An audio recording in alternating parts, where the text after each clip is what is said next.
ॐ हरिः ॐ श्री गुरुभ्यो नमः। हरिः ॐ। ॐ शन्नो मित्रः शं वरुणः शन्नो भवत्वर्यमा शन्न इन्द्रो बृहस्पतिः शन्नो विष्णुरुक्रमः। नमो ब्रह्मणे नमस्ते वायो त्वमेव प्रत्यक्षं ब्रह्मासि त्वमेव प्रत्यक्षं ब्रह्म वदिष्यामि ऋतं वदिष्यामि सत्यं वदिष्यामि तन्मामवतु तद्वक्तारमवतु अवतु माम् अवतु वक्तारम्। ॐ शान्ति शान्ति शान्तिः। ॐ सहनाववतु सहनौ भुनक्तु सह वीर्यं करवावहै तेजस्विनावधीतमस्तु मा विद्विषावहै। ॐ शान्ति शान्ति शान्तिः। सदाशिवसमारम्भां शङ्कराचार्यमध्यमाम् अस्मदाचार्यपर्यन्तां वन्दे गुरुपरम्परां। श्रुतिस्मृतिपुराणानाम् आलयं करुणालयं नमामि भगवत्पादं शङ्करं लोकशङ्करं शङ्करं शङ्कराचार्यं केशवं बादरायणं सूत्रभाष्यकृतौ वन्दे भगवन्तौ पुनः पुनः। ईश्वरो गुरुरात्मेति मूर्तिभेदविभागिने व्योमवद्व्याप्तदेहाय दक्षिणामूर्तये नमः। निधये सर्वविद्यानां विषजे भवरोगिणां गुरवे सर्वलोकानां दक्षिणामूर्तये नमः। ॐ नमः प्रणवार्थाय शुद्धज्ञानैकमूर्तये निर्मलाय प्रशान्ताय दक्षिणामूर्तये नमः। मंगलाचरण।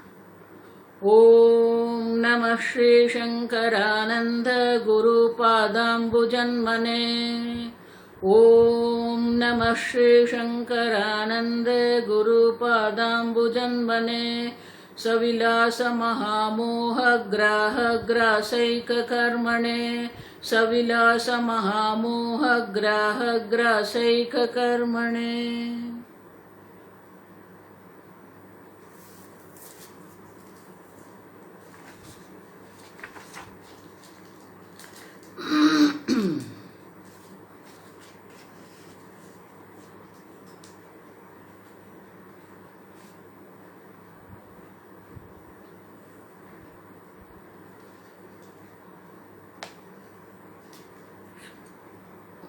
श्लोक नंबर 146।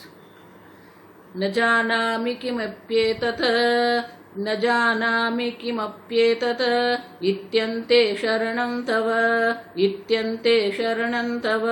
अत एव महान्तोऽस्य प्रवदन्तीन्द्रजालताम्। एतस्मात् किमिवेन्द्रजालम् अपरं यद्गर्भवासि स्थितं। राग बदलना पड़ेगा।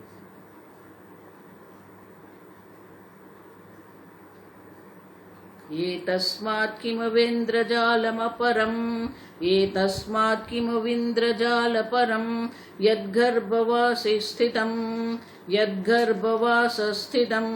रेतश्चेतति हस्तमस्तकपद प्रोद्भूतनानाङ्कुरं रेतश्चेतति हस्तमस्तकपद प्रोदुद्भूतनानाङ्कुरं। पर्यायेण शिशुत्वयौवनजरा वेशैरनैकैर्वृतं। पर्यायेण शिशुत्वयौवनजरा वेशैरनैकैर्वृतं। पश्यन्ति शृणोति जिग्रति तथा गच्छत्यथा गच्छति। पश्यत्यति शृणोति जिग्रति तथा गच्छत्यथा गच्छति।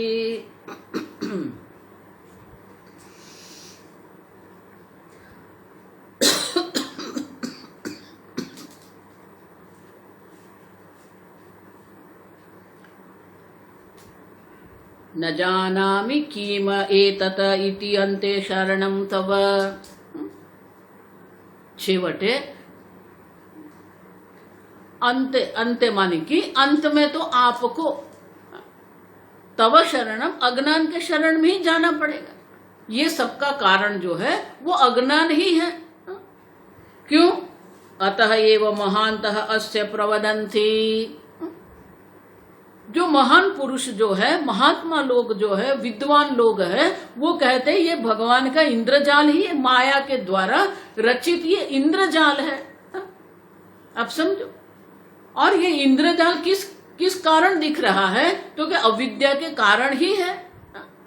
अविद्या काम कर्म, अन्य कोई कारण हम नहीं दर्शा सकते, क्योंकि एक एव अद्वितीय ब्रह्म ये सत्य है।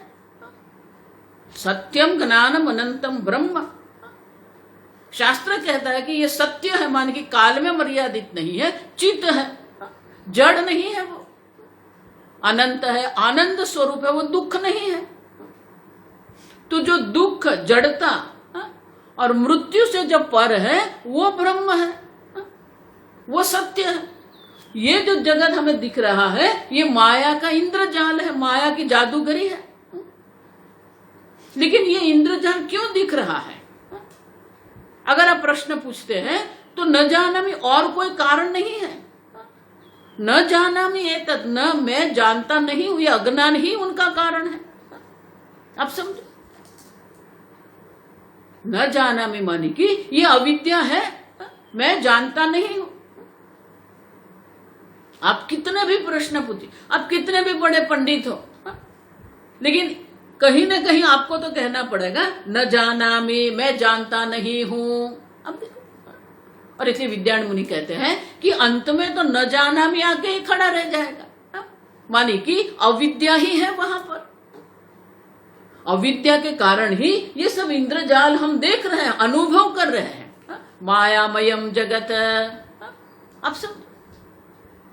और ये जो इंद्रजाल है, ये जो आश्चर्य है, ये जादू है। क्या जादू है?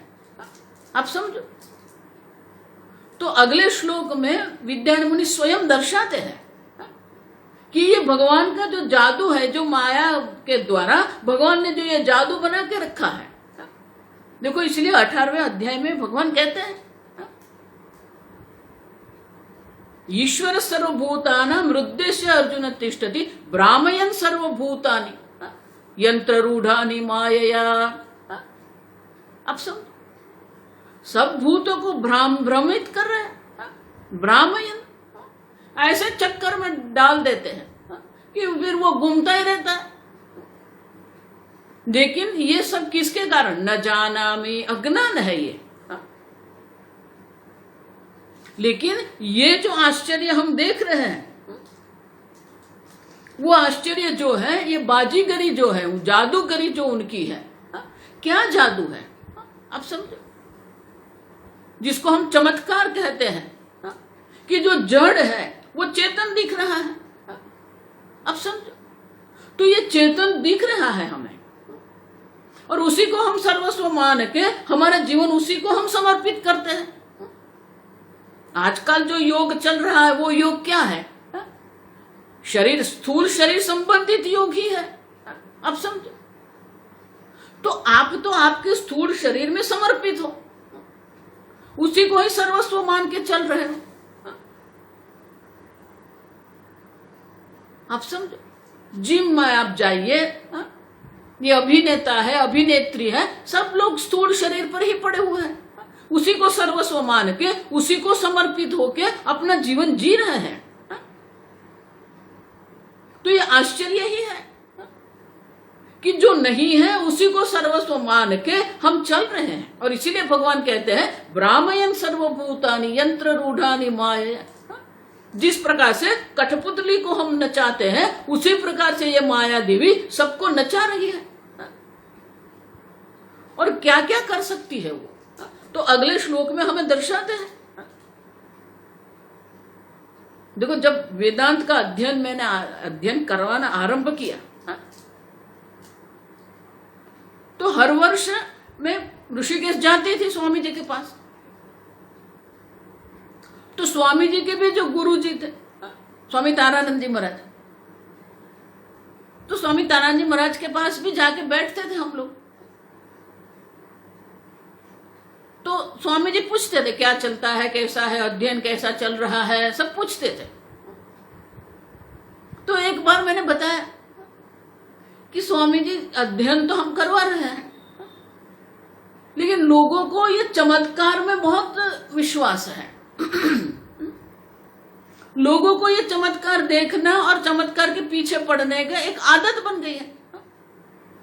हम जो सत्य ज्ञान बात कर रहे हैं, हम जो ब्रह्म विद्या की बात कर रहे हैं, उनमें लोगों को रुचि कम है। सबको चमत्कार, सब चमत्कार के पीछे पड़े हुए हैं। तो स्वामी जी ने मुझे सामने से पूछा, आपको पता है सबसे बड़ा चमत्कार क्या है? अब देखो, मैं सोच रही थी कि ये चमत्कार के पीछे लोग पड़े हुए हैं, ब्रह्म विद्या में लोगों को रुचि नहीं है, तो स्वामी जी कुछ और बात करेंगे। तो स्वामी जी ने सामने से मुझे पूछ लिया कि बोले कि सबसे बड़ा चमत्कार क्या है, आपको पता है? अब मुझे कुछ क्या बोलना कुछ समझ में नहीं आया, तो मैंने ऐसे बोल दिया, नहीं स्वामी जी मुझे कुछ नहीं पता है। तो देखो मैं बताता हूं आपको सबसे बड़ा चमत्कार क्या है। अब मैं भी सोच में पड़ गई कि ये क्या चमत्कार की बात कर रहे हैं। अब समझो, देखो आगे भी हम ये चर्चा करके गए। चमत्कार, चमत्कार कब तक है? जब तक अज्ञान है, न जानामि। आप समझो ठीक से, ये बहुत समझने की बात है। अगर इसके पीछे का कारण क्या है अगर आपको पता चल गया, फिर वो चमत्कार नहीं रहेगा। वो क्यों हो रहा है, ये प्रसंग, ये घटना क्यों हो रही है, अगर आपको पता है तो फिर वो आपके लिए चमत्कार नहीं है। अब समझो, तो चमत्कार, चमत्कार तब तक है जब तक न जानामि एतत्, अज्ञान है। जब तक अज्ञान है तब तक ही ये चमत्कार है। तो ये चमत्कार के पीछे तो अज्ञान है ना। अब समझो, किसी भी प्रकार की घटना जो है, किसी भी प्रकार की जो कुछ भी प्रक्रिया हो रही है, अगर उसके पीछे का कारण हमें मालूम नहीं है, हम उसको जानते नहीं है, अगर वो जानते नहीं है तो वो हमारे लिए चमत्कार बन जाएगा। अगर उनको जान लेंगे तो हमारे लिए एक प्रसंग बन जाएगा। अब समझो, तो स्वामी तारानंद जी महाराज ने मुझे कह दिया, आपको पता है सबसे बड़ा चमत्कार क्या है? मैं भी सोच में पड़ गई। तो बोला कि नहीं मुझे नहीं पता है, आप बताइए। तो बोले देखो सुनो मेरी बात, कहीं से एक बूंद दूसरे बूंद से मिल गया, दो बूंद एक हो गए, उसी में से एक बुदबुदा बन गया, बुदबुदा बन गया, वो बुदबुदा बड़ा हो गया, उसी में से दो हाथ निकले, दो पैर निकले, मस्तक निकला, उसी के अंदर हृदय बन गया, यकृत बन गया, आंत बन गई, दो आंख बन गए, दो कान बन गए, नाक बन गया, मुख बन गया। 9 महीने में वो एक शरीर बन गया। अब ये चमत्कार, वही शरीर जो है मां के गर्भ से निकल के 20 साल में, 20 वर्षों में वही जो एक 1.5 फुट का शरीर था वो 6 फुट का शरीर बन गया। अब देखो, बोले कि यही सबसे बड़ा चमत्कार है। आप समझो, हम हर रोज देख रहे हैं ना, इसलिए हमें ऐसा लग रहा है कि ये तो सर्वसामान्य बात है। हम डीएनए की बात कर रहे हैं, हम कोश की बात रहे हैं, कोश का आप समझो सब चर्चा करते हैं हम लोग। एक कोश है, एक कोश में 2 कोश हो गए, 2 से 4, 4 से 8 हो गए, अब 4 16 हो गए। अब देखो, तो हम ये सोच रहे हैं कि ऐसा ही होता है, नहीं। आप समझो, ये कोश में से हृदय बनेगा, ये कोश में से दिमाग बनेगा, ये कोश में से हाथ बनेगा, ये कोश में से आंख बनेगा, कौन निश्चय करता है? अगर आप डीएनए की दृष्टि से भी देखेंगे तो वो चमत्कार ही है। आप समझना ठीक से, ये डीएनए भी की अगर आप देख रहे हैं तो वो भी चमत्कार ही है, क्योंकि कौन सा कोश हृदय बनेगा आपको नहीं पता है। क्योंकि जो डीएनए आप कह रहे हैं, जीन्स जिसको हम कह रहे हैं, उसमें तो सब प्रकार की भाषा लिखी हुई है। उनके अंदर तो हर एक प्रकार के जीन्स है, हृदय के भी जीन्स है, आंख के भी है। लेकिन ये कोश में हृदय के जीन्स को एक्टिव करना और फिर वो कोश में से हृदय बन जाना, वो कौन कर रहा है? समझते हो? ये कोश देखो, स्टेम सेल कहते हैं उसको, ये जेनेटिक इंजीनियरिंग की भाषा में उसको स्टेम सेल कहते हैं। मूलभूत कोश है वो, उसमें से कुछ भी बन सकता है। लेकिन वो बनने के लिए उनके अंदर जो जीन है, वो जीन को एक्टिव करना पड़ता है। जब तक वो जीन एक्टिव नहीं होता है तब तक कुछ नहीं होता है। अब समझो, तो वो कौन कर रहा है, कैसे हो रहा है? हम कैंसर जिसको कहते हैं वो क्या है? कैंसर माने कि वो कोश जो है, वो कोश में 1 से 2, 2 से 4, 4 से 8, ये विभाजन की जो प्रक्रिया है, वो विभाजन की प्रक्रिया अति तीव्र हो जाती है। और इसीलिए वही जगह से हम देखते हैं तो एक ग्रंथि बन जाती है, ट्यूमर बन जाता है, क्योंकि वो कोश की विभाजन की प्रक्रिया बहुत जल्दी हो रही है, तीव्र हो रही है। वो विभाजन की प्रक्रिया को शीघ्र कर दिया। तो कौन करता है ये? अब समझो, भले हम ये समझ रहे हैं, भले हम विज्ञान की बात कर रहे हैं, आज वैज्ञानिक लोग को भी ये पता है। उतना ही नहीं, अगर आप देखेंगे ना जेनेटिक इंजीनियरिंग, आपको समझ में आएगा कि वो जीन को एक्टिव करने के लिए और कोई चाहिए। अब देखो, फिर वो एक्टिव ऐसे होता है कि उसका डुप्लीकेट होता है। अब देखो, फिर वही जो जीन है, वो जीन में अनेकता आती है, डुप्लीकेट होते हैं। अब समझो, तो ये सब कैसे हो रहा है? आगे मैंने कहा ना, वो जेनेटिक इंजीनियरिंग में कि जीनोम्स का जब प्रोजेक्ट चल रहा था तो वो वैज्ञानिक ऐसा सोचता था, ये तो सब हो रहा है, ये तो रासायनिक प्रक्रिया अपने आप हो रही है। लेकिन जब जीनोम प्रोजेक्ट में वो आधे तक नहीं पहुंचा था, उनके समझ में आ गया कि ये सब अपने आप नहीं हो सकता है। अस्ति कश्चित् अपार शक्ति ही। अब समझो, कोई अपार शक्ति यहां कार्यान्वित है जो ये सब कर रही है, अपने आप नहीं होगा ये। इसके पूछे कोई सर्वज्ञ सर्वशक्ति चैतन्य है। अब समझो, फिर उन्होंने ही पुस्तक लिख दिया, वो जीनोम प्रोजेक्ट के आधार पर फिर उन्होंने ये पुस्तक लिख दिया कि ये जीन्स जो है वो क्या है, लैंग्वेज ऑफ गॉड। अब देखो,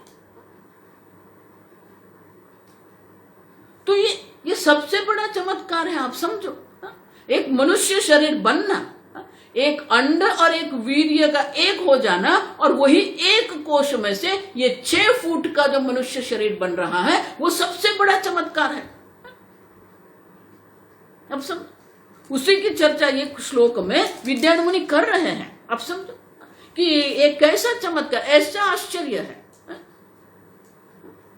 अब देखो, तो वो उस वक्त ये जेनेटिक इंजीनियरिंग नहीं था, तो उनकी भाषा में, उनकी दृष्टि से वो हमें कह रहे हैं कि ये श्लोक में बहुत सुंदर है। आप समझो, ये तस्मात् किमेव इंद्रजालम अपरम, इससे ज्यादा जादूगर चमत्कार और क्या हो सकता है। ये तस्मात् परम यद गर्भ वासस्थितम रेतः, वो गर्भ में वो रेत जो है वीर्य प्रवेश करता है। रेतः चेत इति हस्त, फिर वो जो अंड से मिलता है वो दोनों एक हो जाते हैं। फिर उसी में से क्या होता है, हस्त मस्तक पद प्रोद्भूत नानांकुरम। वही जो वीर्य और अंड है उसी में से हाथ निकलते हैं, मस्तक निकलता है, पैर निकलते हैं, अनेक प्रकार, नाना अंकुरम, नाना अंकुरम माने अनेक प्रकार की सर्जन की प्रक्रिया हो रही है। उसी से आंख बनती, उसी से जिह्वा बनती, उसी से कर्णेंद्रिय बनती है, उसी से ही बाल बनते। आप समझो, पर्यायेन फिर क्या होता है, चेत इति, वो चेतन है। अब देखो, वो चेतन जो है वही जो है फिर आगे क्या होगा, शिशुत्व यौवन जरा, उसी से वो शिशु अवस्था होगी वो शरीर की, फिर युवा अवस्था आ जाएगी, फिर जरा अवस्था आएगी। अनेक वृतम, वेश अनेक, अनेक प्रकार के वेश है वहां पर। अब देखो, वही शरीर है जिसको हम माता कह रहे हैं, वही शरीर है जिसको पुत्र कह रहे हैं, वही शरीर जिसको हम पुत्री कह रहे हैं। अब देखो, अनेक वृत्तम, अनेक प्रकार के कर्म हो रहे हैं, अनेक प्रकार की प्रक्रिया हो रही है। क्यों, पश्यति अत्ति, फिर वही शरीर जो है पश्यति, वो देख रहे हैं, अत्ति भोजन कर रहे हैं, शृणोति वो श्रवण कर रहे हैं, जिग्रति गंध ग्रहण कर रहे हैं, तथा गच्छति आगच्छति, गच्छति अथ आगच्छति, वो जा भी रहा है आ भी रहा है, गमन आगमन दोनों हो रहा है। अब देखो, ये तस्मात् किमिव इंद्रजालम अपरम। अब देखो, अपरम माने और दूसरा इंद्रजाल, और दूसरा जादूगर, जादूगरी है ही क्या, यही तो जादूगरी है। अब समझो, वही जो वीर्य है वो वीर्य से ये सब हो गया, एक शरीर बन गया, एक मनुष्य शरीर बन गया। वो 1.5 फुट का मनुष्य शरीर है, 20 साल में वो 6 फुट का हो गया। फिर उसी में युवा अवस्था आई, वहीं से प्रौढ़ अवस्था आई, वृद्ध अवस्था है। अनेक वृत्तम, अनेक प्रकार की वृत्ति, अनेक प्रकार की प्रवृत्ति व्यवहार हो रहा है। वही है, माता बन के प्रवृत्ति कर रहे हैं, पिता बन के प्रवृत्ति कर रहे हैं, बहन बन के प्रवृत्ति कर रहे हैं, अनेक प्रकार की प्रवृत्ति हो रही है।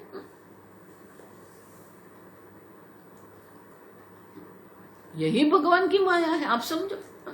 और उसी को हम मैं बन के क्या कर रहे हैं हम लोग। अब देखो,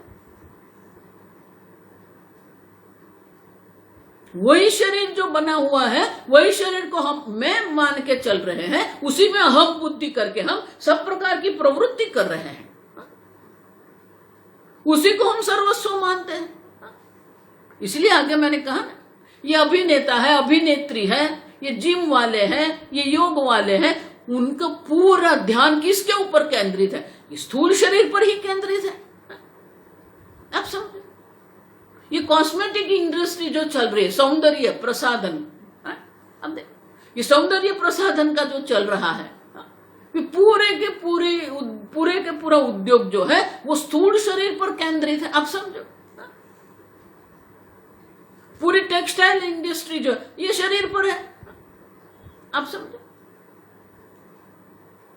पूरी फूड इंडस्ट्री है, भोजन है किसके लिए, ये शरीर के लिए। आप समझ रहे हो मैं क्या कह रही हूं। ये भगवान की जो माया है, माया ने अपना इतना बड़ा इंद्रजाल बना के रख दिया है कि हम उसी में ही भ्रमित होकर बैठ गए हैं, उसी को ही हम सर्वस्व मान रहे हैं। फूड इंडस्ट्री आप देखो, आप देखो, कॉस्मेटिक इंडस्ट्री देखो, टेक्सटाइल इंडस्ट्री देखो, मेडिसिन देखो, फार्मेसी देखो, कहां पर केंद्रित है? स्थूल शरीर पर है। आप सब उसी को हम सर्वस्व मान के चल रहे हैं, उसी से हम जीवन समर्पित करते हैं, उसी में हमारा जीवन ही व्यतीत हो जाता है। और इसलिए कहते हैं कि यही तो हम कर रहे हैं। और इससे बड़ा चमत्कार, इससे बड़ी जादूगरी और क्या हो सकती है कि एक स्थूल शरीर को ही हम सर्वस्व मान के चल रहे हैं। अब देखो, फिर ये मेरा ये तेरा क्या करते हैं? और जिस प्रकार से ये मनुष्य का शरीर है, प्राणियों का शरीर है, कुत्ता है, बिल्ली है, गाय है, तो विद्यारण्य मुनि कहते हैं कि हमारे शास्त्रों के ज्ञान के अनुसार फक्त ये मात्र ये प्राणी नहीं, वृक्ष भी योनि है हमारे लिए, उद्भिज कहते हैं उसको।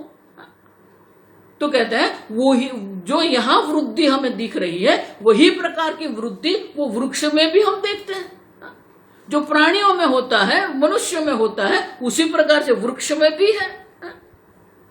तो आगे के श्लोक में कहते हैं जो ये शरीर में होता है, उसी प्रकार से वृक्ष के शरीर में भी होता है। इसलिए वृक्ष भी योनि है हमारे लिए, वो स्थावर योनि है। और आगे के श्लोक में कहते हैं, देखो इसलिए मैं कहती हूं, ऐसा मत मानना कि आजकल के वैज्ञानिक लोगों ने कहा कि ये जो वृक्ष है वो जीवंत है। हम लोग जानते ही हैं, पहले से हम जानते हैं, उद्भिज कहते हैं उसको हम, वृक्ष योनि है।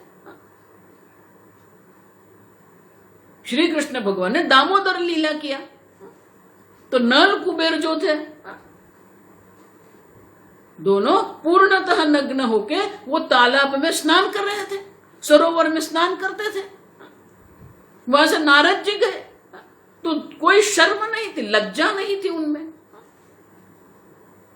तो श्राप मिल गया कि आप निर्लज होके ये सब कर रहे हो, तो आप निर्लज हो गए हो, आप वृक्ष बने, वृक्ष योनि प्राप्त कर लो। तो नल कुबेर को वृक्ष योनि प्राप्त हो गई थी। फिर क्षमा याचना किया तो कहा श्री कृष्ण भगवान जब दामोदर लीला करेंगे तो आपकी ये वृक्ष योनि से मुक्ति होगी। अब देखो, और है खल के साथ मां यशोदा ने बांध दिया था, और भगवान वो दोनों वृक्ष के बीच से निकल गए, लेकिन खल इतना बड़ा था कि निकला नहीं वहां से, तो दोनों वृक्ष गिर गए और नल और कुबेर उसमें से प्रकट हुए। तो हम तो उनको वृक्ष योनि ही कहते हैं। और इसलिए विद्यारण्य मुनि आगे के श्लोक में कहते हैं,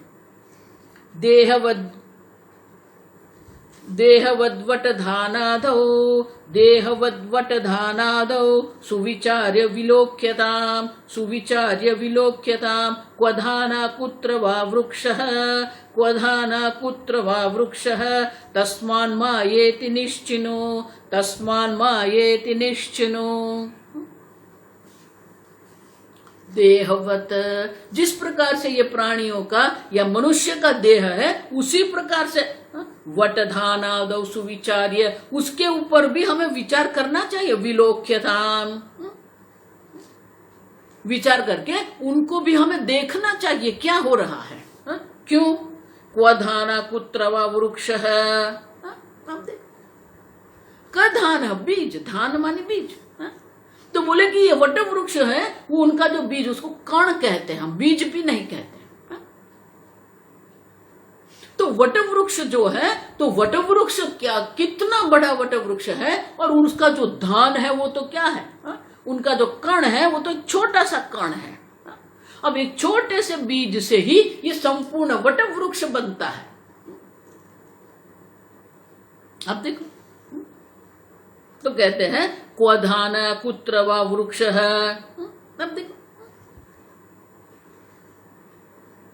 क्या ये बीज है, और ये कहां से, कुत्र, कहां से ये वट वृक्ष बन गया, कैसे बन सकता है? इतना छोटा सा जो कण है वो इतना बड़ा वट वृक्ष कैसे बन सकता है? तस्मान् मायेति निश्चिनो। ये सब माया कार्य है, माया के कारण ही ये सब हो रहा है। आश्चर्य है, आप समझो। जितना भी आप विज्ञान लाना चाहते हो विज्ञान लाते रहो, लेकिन विज्ञान के बाद भी उन लोगों को भी कहना पड़ता है न जानामि इति। मैंने कहा ना, human knowledge is up to one more question. एक प्रश्न पूछते हैं, एक प्रश्न अधिक हम पूछ लेते हैं और उनका उत्तर होगा न जानामि, मैं जानता नहीं हूं। अब देखो, ये धान जो है वट वृक्ष का जो कण है, वो कण में से ये इतना बड़ा वृक्ष कैसे बन गया? आश्चर्य है ये मायेति, ये माया का कार्य है। मायेति माने कि, माया इति माने कि ये माया ही, ऐसा हमें निश्चित, ऐसा निश्चय करना पड़ेगा कि ये माया का ही चमत्कार है। माया के कारण ये सब हो रहा है जो हमारे समझ के परे है। और इसीलिए माया को आप इतने हल्के से मत लो। माया इतनी प्रभावशाली है कि कुछ भी वो कर सकती है। देखो, इसलिए मैं कह रही हूं, आपके जीवन में कब क्या होगा कुछ पता नहीं है हमें। आपको जितना आयोजन करना है करते रहो, एक वर्ष का, 2 वर्ष का, 5 वर्ष का आप आयोजन करते रहो, फिर भी कब क्या होगा आपको नहीं समझ में आता है। और इसीलिए ये काल भी एक माया है, आप समझना ठीक से। काल भी एक माया है, देश भी माया है। आप जिसको अंतर कहते हो ना, एक वस्तु से दूसरी वस्तु का जो अंतर है उसको देश कहते हैं। लेकिन अंतर भी माया ही है, काल भी माया है, आप समझना। देखो काल कैसे माया है ना। आप अमेरिका के पश्चिम किनारे से, माने कैलिफोर्निया से, आप न्यूजीलैंड जाइए, वहां से 13 घंटा में आप न्यूजीलैंड ऑकलैंड पहुंच सकते हो। 13 घंटा। अब देखो, आज 9 तारीख है, तो 9 अप्रैल को शाम को मैं विमान में बैठती हूं और वो विमान हमारी जो घड़ी है उनके अनुसार 13 घंटा वो विमान चलता है। अब देखो, अब 13 घंटा चल के वो विमान जब न्यूजीलैंड पहुंचता है, वहां कितने बजे हैं?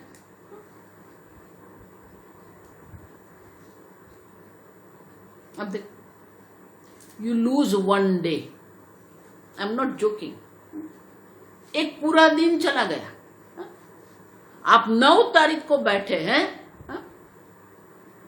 आप समझो, 9 तारीख को रात को आप बैठे वहां पर।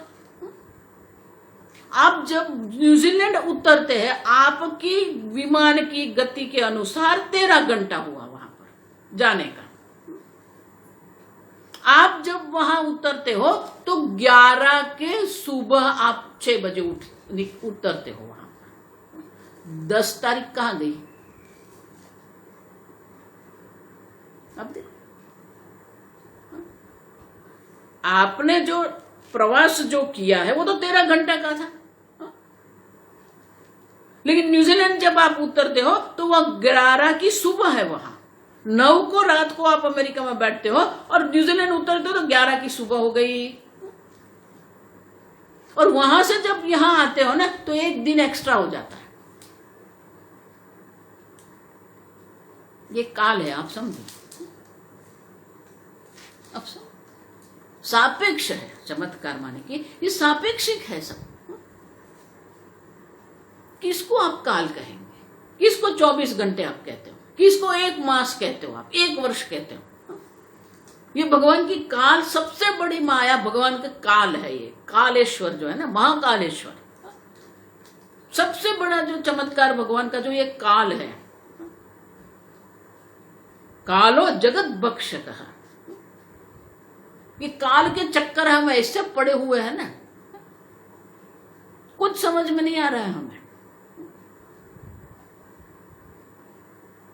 अब सब स्टीफन हॉकिंस, अब अगर आप जानते हो तो, ब्लैक होल जिसने आविष्कार ब्लैक होल का किया था, लंदन में जो थे सब बहुत बड़े खगोल शास्त्री थे, फिजिसिस्ट थे, उनके ही साथ पढ़ने वाले एक और वैज्ञानिक थे जो बहुत, ये क्या कहते हैं, पब्लिक लाइफ में नहीं थे, वो अपने आप बैठ के संशोधन करते रहते। उनके 20 वर्षों का संशोधन था, सैद्धांतिक रूप से, थियोरेटिकल वो करते थे, प्रयोगात्मक नहीं था उनका, सैद्धांतिक था। अब समझ, 20 वर्षों तक वो संशोधन करते रहे और उनके संशोधन के द्वारा उन्होंने एक इतना सुंदर परिपत्र निकाला, टाइम इज अ इल्यूजन। आप देखो, ये जगत में सबसे बड़ी माया जो है ना, इल्यूजन, सबसे बड़ी जो माया है वो समय है, काल है, आप समझो। और वो काल के अंतर्गत ये सब है। और इसीलिए कहते हैं कि इससे बड़ा और कोई कौन सा चमत्कार आपको चाहिए। एक छोटा सा बीज है, इतना बड़ा वटवृक्ष बन के बैठ गया, आप देखो। और इसलिए विद्यारण्य मुनि कहते हैं कि अगर आप समझ रहे हैं, आप सब समझते हैं, आपको सब पता है, आपको कुछ पता नहीं। ये माया का ऐसा प्रभाव है, वो माया हमें ऐसे चक्कर में डालती है और कहला देती है मैं सब जानता हूं। अब देखो,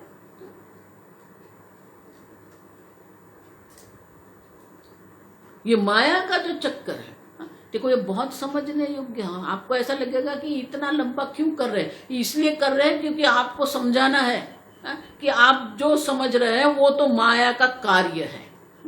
आप जिसको सत्य मान के चल रहे हैं वो सब तो माया का कार्य है। आप समझो, उसी को आप सत्य मान के चल रहे हैं। ये आपका शरीर एक माया का कार्य है, चमत्कार है। इससे बड़ा चमत्कार और कुछ भी नहीं। और इसलिए कहते हैं क्वधान कुत्र व वृक्ष तस्माद मायेति निश्चय। इसलिए आप निश्चय करो, ये सब माया है, ये माया सब हमारे पास करवा रही है। ये मेरा पुत्र, ये मेरा देश, ये मेरा घर, कहाँ बैठे हैं हम लोग, क्या पकड़ के बैठे। अब समझो। और इसलिए कहते हैं कि ये सब जो हम देख रहे हैं कि ये एक छोटे से बीज में से एक बड़ा सा वृक्ष बनता है, एक छोटे से कोश में से ये 6 फुट का शरीर बन जाता है। आप समझो, उतना ही नहीं, एक अद्वितीय ब्रह्म मात्र है, वो संपूर्ण ब्रह्मांड रूप में हमें दिख रहा है। आप देखो, निर्विकारी कुटस्थ चैतन्य मात्र है, वो हमारे सामने, ये संपूर्ण ब्रह्मांड के रूप में हमारे सामने है। वही हिरण्यगर्भ के रूप में है, ईश्वर के रूप में हमारे सामने है। और ये ब्रह्मांड जो है, इतना विशाल ये ब्रह्मांड है। हमारा जो सूर्य मंडल है, आप समझो, सूर्य मंडल जिस निहारिका में है, वो निहारिका जो है सबसे बड़ी। अब देखो, अगर आपको लग रहा है ना कि ये आपका जो माता जी, हम तो बहुत त्रस्त हो गए हैं क्योंकि आप छोटा बन के बैठे हैं। पूज्य स्वामी जी हमेशा कहते थे, have a big picture in your mind. तो ये छोटी छोटी बात जो है ना, ये छोटी छोटी बात हमें परेशान करती रहती है, क्योंकि आपके पास कुछ बड़ा नहीं है। अब सब वही छोटा परिवार, वही छोटी बात, और दुखी होते रहते हैं। लेकिन ये समष्टि का विचार करो, ब्रह्मांड का विचार करो, विराट परमात्मा का विचार करो। और विराट परमात्मा जो है वो क्या है? ये एक ब्रह्मांड नहीं, कोटि कोटि ब्रह्मांड, अनंत कोटि ब्रह्मांड नायक ईश्वर है। आप एक पृथ्वी पर बैठे हैं, एक देश में बैठे हैं, एक घर में बैठ के दुखी हो रहे हैं क्योंकि आपके पास बड़ा कुछ है ही नहीं। अर्जुन ने भी जब विश्व रूप का दर्शन किया तो उनके समझ में आया, मैं एक कुरुवंश पकड़ के बैठा हूं, एक स्वजन को पकड़ के बैठा हूं, लेकिन ये जो परमात्मा का रूप है, विश्व रूप दर्शन है। चिंतन करना है ना तो बड़ा चिंतन करो, छोटा मत करो। इसीलिए ये विराट की उपासना है। आप समझो, जितना आप विश्व रूप का दर्शन करते हैं, विश्व रूप का चिंतन करते हैं, तो आपकी ये सब जो छोटी छोटी बात है ना जिससे आप दुखी हो रहे हैं वो सब छूट जाएगा। देखो मैं छोटा सा दृष्टांत देती हूं कि छुट्टी के दिन होते हैं ना, बच्चे घर में रहते हैं और बहुत मस्ती करते हैं, दौड़ भाग करते हैं, मस्ती करते हैं। तो वो मस्ती करने में वो कांच का जो ग्लास था वो तोड़ दिया, तो आप उनके ऊपर इतना गुस्सा करते हो, ग्लास तोड़ दिया, ये कर दिया, वो कर दिया। अब देखो छोटी सी बात है लेकिन आप गुस्सा करते हो। लेकिन आपका अपना बेटा है, आप समझना, आपका अपना बेटा है और एक ग्लास टूट गया, आप गुस्सा करेंगे उनके ऊपर। लेकिन बेटे की जगह, उनके स्थान पर अगर आपके दामाद आए हैं, अभी अभी नए विवाह हुआ है और बेटी और दामाद दोनों आए हैं और दामाद के हाथ से ये ग्लास छूट गया और टूट गया, जितना क्रोध आपने अपने बेटे पर किया था इतना क्रोध आप दामाद पर करेंगे? नहीं। क्यों? अरे नहीं, छोड़ दो, आप चिंता मत करो, कुछ बात, ये तो ग्लास है ना, तो ऐसे ही टूटने वाला, आप बिल्कुल आध्यात्मिक हो जाएंगे। नहीं, क्या है उसमें, क्या है, बहुत छोटा है, वैसे ही कांच का ही टूटने वाला, एक दिन तो टूटना ही था, उसमें क्या क्रोध करना, आप चिंता मत करो।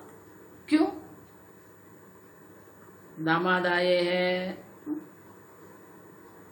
अब समझे, वही प्रसंग है, ग्लास टूटना है। लेकिन जब बेटा तोड़ देता है तो क्रोध करते हो, दामाद ने तोड़ दिया, आप क्रोध नहीं कर रहे हो। क्यों? समझ में आता है? नहीं, हमारी बेटी है, बेटी के सुख के लिए ये सब चलता है।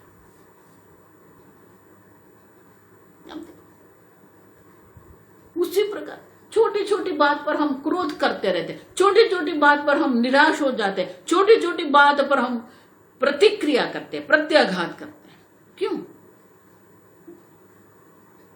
कुछ नहीं होता, आप समझो। इसीलिए भगवान कहते हैं अशोच्यानन्द व शोचस्तु, जो शोक करने योग्य नहीं है उसी के लिए तो हम शोक करके बैठे हैं।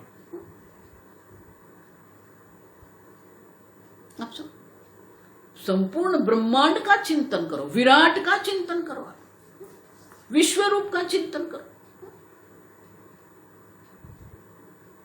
तो ये सब छोटा हो जाएगा। फिर वो आपको हताश निराश नहीं करेगा, वो आपको दुखी नहीं करेगा। और इसलिए विद्यारण्य मुनि कहते हैं कि ये वृक्ष भी योनि है, वृक्ष में भी वही है, एक छोटा सा धान है, वटक कण है, वो वटक कण से ही इतना बड़ा वृक्ष बन गया। ये माया का आश्चर्य नहीं तो और क्या है? माया इति निश्चय, आप निश्चय करो यही माया है। माया क्या से क्या कर सकती है? कुछ भी कर सकती है, माया का चमत्कार है। और ये माया का चमत्कार समझना हमारे समझ के परे है। और इसीलिए विद्यारण्य मुनि कहते हैं कि माया का प्रभाव ऐसा है ये एक बूंद से ये पूरा मनुष्य शरीर बना दिया, एक छोटे से धान से बड़ा सा वट वृक्ष बना के आपके सामने रख दिया। और इसीलिए माया कुछ भी कर सकती है, कभी भी कहां भी कुछ भी माया कर सकती है, माया का प्रभाव है। और इसलिए माया को हल्के से मत लो। और माया आगे हमने चर्चा करके रखी है कि माया के प्रभाव से अगर हमें छूटना है तो ईश्वर की शरणागति एकमात्र उपाय है। आप समझो। और इसीलिए ईश्वर के शरण में रहेंगे तो ये माया का प्रभाव कभी भी आपको प्रभावित नहीं करेगा। आगे हम कल देखेंगे।